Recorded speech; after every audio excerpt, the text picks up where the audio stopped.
জাতীয় ফল কাঁঠাল, যার অঘোষিত রাজধানী গাজীপুর, সেই কাঁঠালের বাজার থেকে জানাচ্ছিলাম আমি MS হৃদয় খান। আমি যুক্ত হয়েছি গাজীপুরের শ্রীপুর উপজেলার যে জয়নাবাজার বৃহত্তর কাঁঠালের হাট রয়েছে সেখান থেকে। আমি যদি দেখাতে চাই যে আমার পিছনে যে সারি সারি কাঁঠাল, এই কাঁঠালগুলোকে সম্পূর্ণ গাজীপুরের, এই গাজীপুর থেকে বিভিন্ন অঞ্চলে যাবে, যেমন সিলেট, নারায়ণগঞ্জ, চট্টগ্রাম, বরিশাল সহ দেশের বিভিন্ন অঞ্চলে যাবে। জয়নাবাজারে কিন্তু আমরা দেখেছি ঢাকা ময়মনসিংহ মহাসড়কে কিন্তু আশেপাশেই রয়েছে যে কাঁঠালের হাটটি, এটি কিন্তু ঢাকা ময়মনসিংহ মহাসড়কের পাশে অবস্থিত। আমরা দেখেছি এখানে সকাল থেকে যে van, truck, pickup, autorickshaw যুগে যে কৃষকরা তাদের ফল নিয়ে আসছেন বাজারে, এই বাজারে এসে কিন্তু তারা কাঁঠালগুলো হস্তান্তর করে দিচ্ছেন যে বিভিন্ন স্থান থেকে আসা পাইকারিদের কাছ থেকে। আমরা যদি এখন একজন পাইকারের কাছ থেকে জানতে চাই যে তিনি কোথা থেকে আসছেন এবং কেন গাজীপুরে আসছেন এবং কাঁঠাল দিতে আসছেন। বাসা হইল গোবিন্দগঞ্জ, সিলেট। আমরা সিলেট থেকে নাইছি, প্রতি বছর ওই জরিনাবাজার থেকে কাঁঠাল কিনি। কাঁঠালের দাম মনে হলেও যেহেতু আছে, কাঁঠাল খাইতে কম, মানুষে কাঁঠাল খুব কম খাইতেছে সিলেটে কাঁঠাল এখনও আমকাঠি লাগে না, কাঁঠাল কম খাইতেছে। দাম যেটাও আছে, দাম সীমিত দাম আছে, বুঝছেন, কাঁঠাল কম খাইতেছে।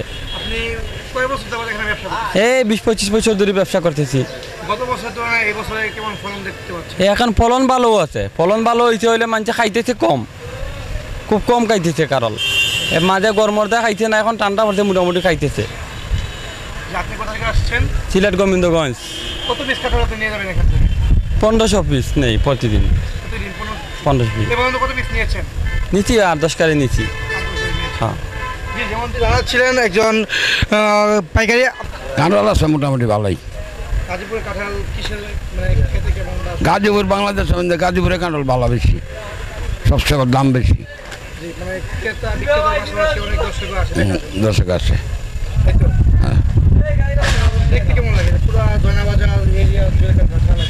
দেখতে তো ভালো লাগে, ভালো লাগে দেখি তো মানুষ করে যা ভালো।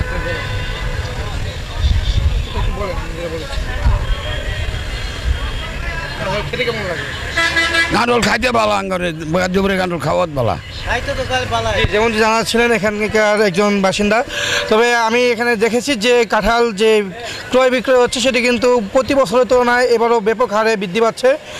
গাজীপুরের যে ঐতিহ্যবাহী কাঁঠালের যে হাট রয়েছে সেখান থেকে জানাচ্ছিলাম MS হৃদয় খান, মহিবালা টেলিভিশন, গাজীপুর।